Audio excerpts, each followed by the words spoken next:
Hi, I have no idea how to start this. Great start. Welcome to June's Roundup, which doesn't have an episode number because we've been told we're not allowed to do that. Today we're going to be rounding up what happened in June. We've got star cards as well, which our faceless one, along with faced designer, has made for us. And we're going to hold these up and rate things. Hang on, face designer or faceless? Faceless one and designer. Yeah, but is it faceless No, designer? he has a face. He does have a face. He has a face. It's a beautiful face. We love you, Dave.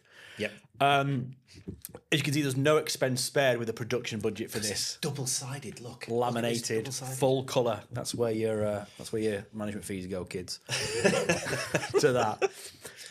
Talk about a few things that we think are important this month. First thing we're going to talk about is AI mode metrics now in Search Console. That was easy for you to say. Easy for me to read. Context recap. Google now reports clicks, impressions and ranking positions from AI overviews in Search Consoles, giving you an idea how content performs in AI generated results. Why is that important? Oh, you're asking me? Okay. I'm starting to try to start a There was just a conversation. lot of words there. I kind of zoned out a little bit as you were talking. So be honest. the idea behind it now, marketers and SEOs have the ability to now see how your content performs in the AI results at the top of the page. Is it important, first of all? Oh, God, yeah. Absolutely. Of God, yes. Oh, God, yeah. Right, okay. Yeah. Why, Yeah. why is it important? Because AI is going to take over everything. And I, for one, welcome our robot overlords. What a colleague is trying to say is that as search results mature into the age of AI, it's something we should pay more and more attention to. Well, I think there's been a lot of noise and chatter on the internet about just how much traffic is getting to websites via AI searches and AI related sort of like results that are coming up from various other places. So for the kids at home, we're Yep. talking about the AI generated results at the top of, as example, Google search, Yep. where you might ask best rooftop bars or best beachside hotels in XYZ location, and it'll give you an AI generated results which may contain mistakes, and they're going to try and explain it. They're going to give you an option to see how much traffic you've been generated to your website via those AI results. Yeah, that's right. And we're actually starting to see a lot of traffic drops as well, certainly around the informational searches, because that information is now available on the Google search result page in much more detail and much more depth than it ever has been before AI, meaning less people are clicking through and going through to websites. This isn't just a hotel phenomenon. This is whatever the word is. It's not just a hotel related issue. It is an internet wide issue. This is a fundamental shift in the way that people are consuming information now. So understanding this, it's we're still kind of figuring it out. SEOs around the globe are just kind of figuring out what the true impact is, because we haven't had access to data. This change in Google Search Console will now give us give us a much better insight, I think, than what we had only a few weeks ago. So I think the traffic drops are going to be similar to when Position Zero searches came out, where if you remember there was these snippets at the top where Google would take the data from the website, and we saw a drop in traffic to sites because there was doing no-click answers. You didn't need to go through that. So I think we've seen this before, and I think, if anything, we're going to be ready for the trap. We'll be able to explain the drops. The one thing I do think is really interesting, or one of the things, I think is quite interesting about this, is if the data can tell you the searches that you had AI generated results for, and that you were impressions for, and then the clicks that came through to the website, you can sort of it's gold information, because then what people are looking for in a really sort of conversational, long tail, perhaps kind of way. I think smart SEO and smart web teams are going to come together and say, well, this is the content that we've searched, that we've come up for in the AI results for this sort of week, month, quarter. What are we going to do on the website? How are we going to reflect it? And how can we push ourselves further up those rankings? For example, if you're asking for the top 5 beachside resorts, in wherever, how can we get ourselves further up that list? And that's sort of the new black box, the new magic dust. How can you get yourself further up those search rankings? Yeah, and it's trying to predict what those long tail searches are going to be, and trying to influence the AI results that are being presented. And there's a lot of divide at the moment between SEO and GEO. GEO? I think it's GEO. I think that's what people are settling on, or AI SEO, whichever one you want to go for. Sounds like that of an old McDonald. It does, doesn't it? Yeah. Old MacDonald, he had an internet. AIEIO. Yeah.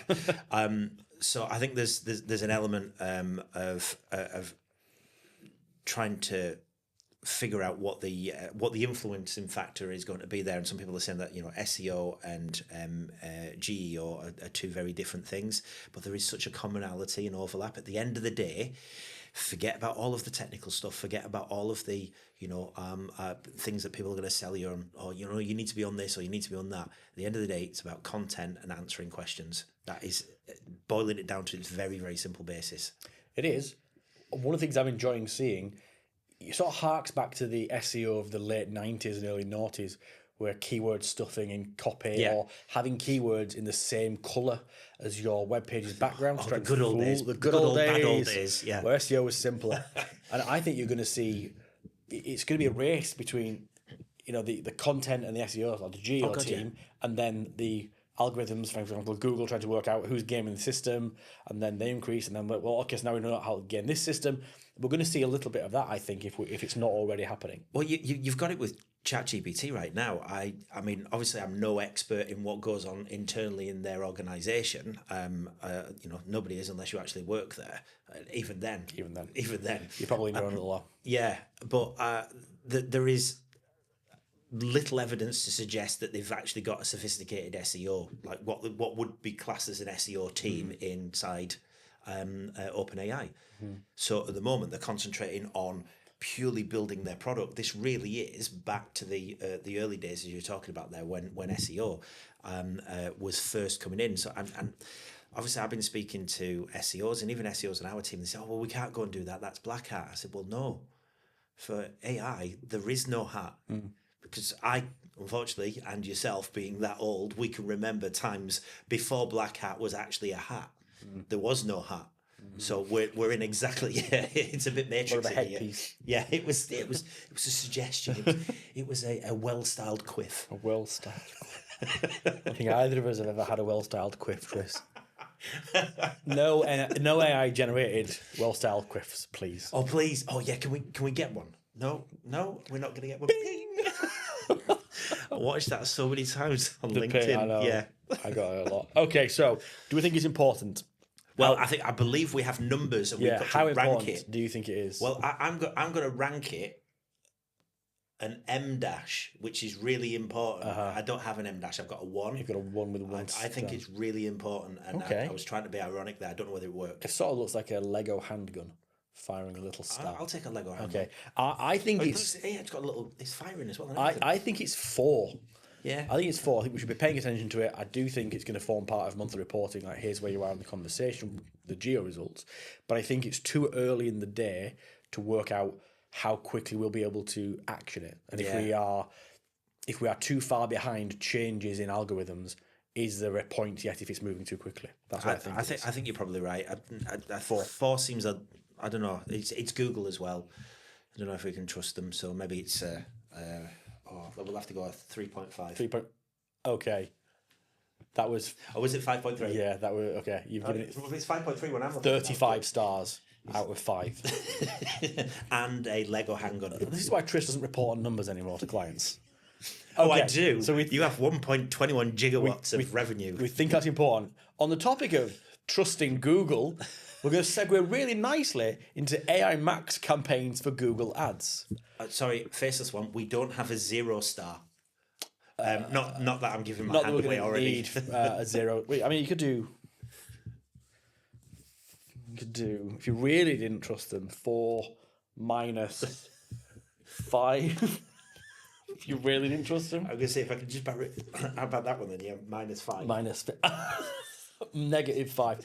Okay, so AI Max for search is rolling out more broadly, giving advertisers a heavily automated version of traditional search campaigns. That's the first red flag, folks.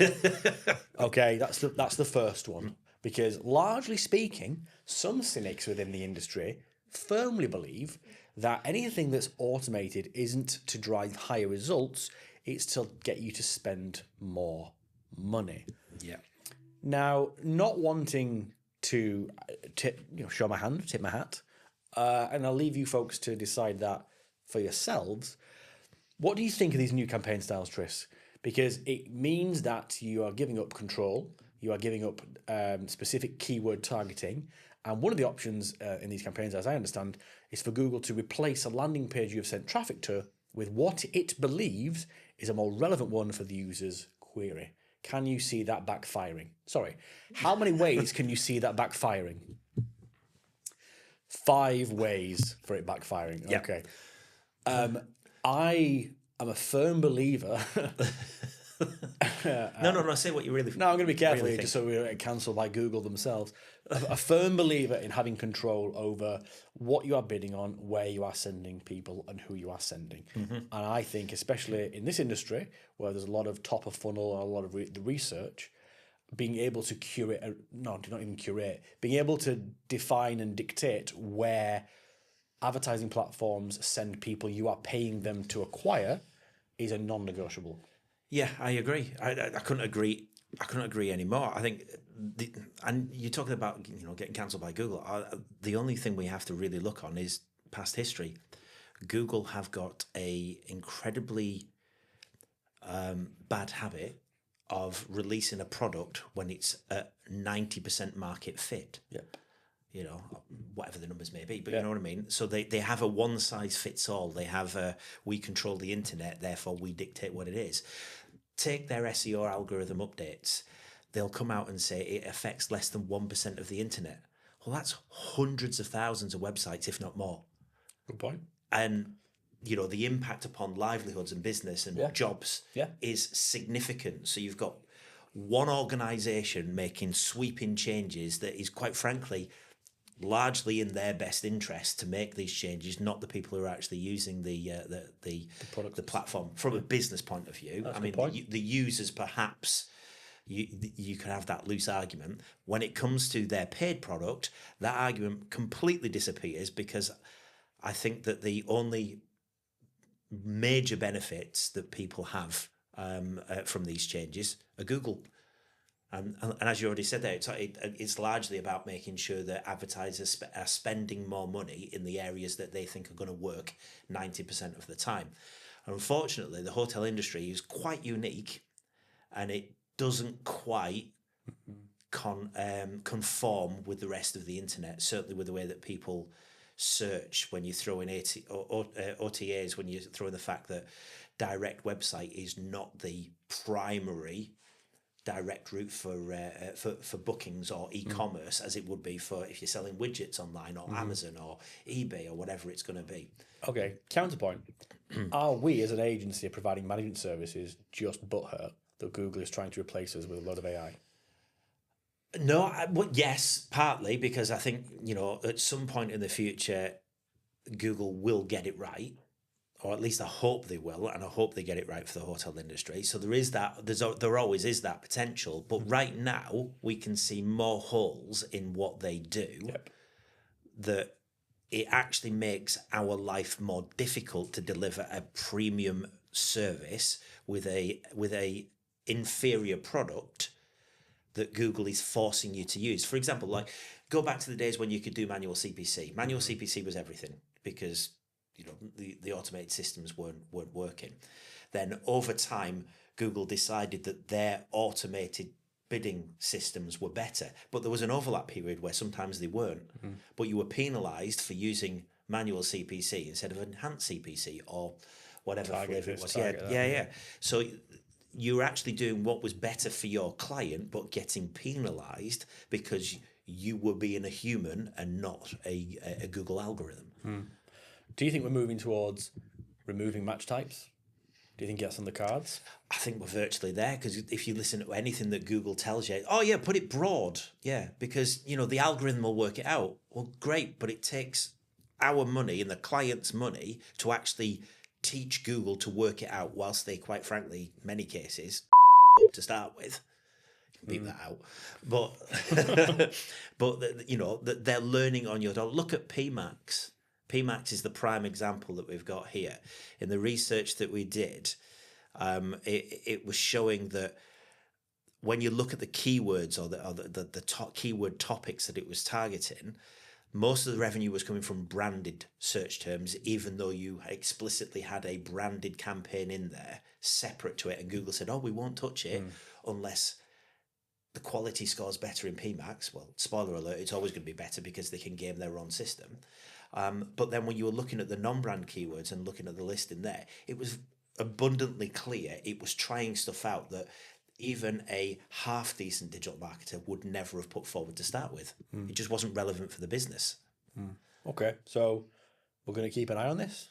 Oh, definitely, with a healthy dose of mistrust and skepticism, I think. Just completely out of character for us. God-fearing digital marketers. So what are we gonna rank this? Are we importance, interest? What are we gonna do this? Well, impact? I gotta say, I think those scores are going to be very different in terms of importance. It's definitely a 5. Okay. Because Google are going to be pushing us to do it. Yeah. In terms of trust, we can't go lower than a 1, and if I could, I would.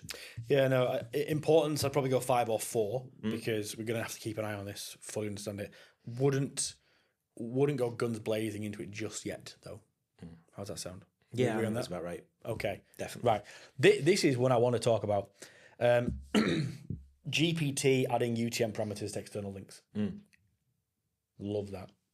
Well, going back to what we said earlier on, the volume of GPT traffic, and AI related traffic that was showing up on GA4, there's long been held a belief that there's actually more coming to your website from those areas, but it's not being tracked in GA4 as coming from an AI search. So when you've got a fundamental shift in the way that traffic is coming to your website, and we have, because obviously with these large language models coming out, it has changed the internet. But not being able to figure out how much traffic was coming from that is always leaving you at a disadvantage. Yeah. And I think the UTM, it's the links. And certainly when, on the Google search, you'll have the Google search answer comes up here and it gives you the links. Yeah. They were never being, up until recently, displayed as being part of position 0 AI answers. I think it's important because as more and more people turn to conversational platforms for search and move away from traditional search engines, the people who work out how to how to optimize the conversational search results, they're going to become kings. Well, I think we were discussing this internally. There's another agency, not specific to the hotel industry, had kind of pitched an idea of being able to get you into top result position inside ChatGPT for one keyword or one search term, but the cost of that was about $15,000 a month just to get you that guarantee you that one. And when you kind of scratch at the surface and look underneath it, at least 50% of the tactics, or at least on paper, when you look at the tactics, giving them equal weight, and I imagine it's probably more, but given it equal weighting, 50% of the tactics were probably black hat tactics in SEO. Well, definitely black hat tactics in SEO, and will probably get banned in the future at some point. Okay. Just gaming the large language model. Yeah. I think it's very interesting, and I think that's going to become a large part of agency offering. We can do this with the conversational model. Well, you're going to see changes in your GA4 straight away now, especially because you look at the way that the hotel websites operate. We as agencies, and even internally on hotel side, we fall into the trap of looking before the booking, and after the booking everything's dead. We're not interested in it because the booking's happened. But the amount of times that people come back after booking looking for more information is the reason why conversion rates for hotel websites are often very, very small, because you've still got that post-booking but pre-stay period where there's still a huge amount of traffic coming to our website. And I think, the way that GA4 is capturing that information is because people are coming to the website to find the information. Now with AI, we might see a shift in that. Might not be as many people coming in because it's getting answered in position 0 on Google or wherever you're searching. Or through a conversational platform. Exactly. Okay. I think that's cool. I think that's super important, and I can't wait to talk about that more in like a year from now. I think, okay. I think, it's one to watch. I'd give it a 4. Soft ass. Okay, that's what we think was worth talking about in June. We're back at the end of July, start of August. Are you sure? Yeah, there's just a lot going on in July and August. Yeah. With what we think was worth talking about in July.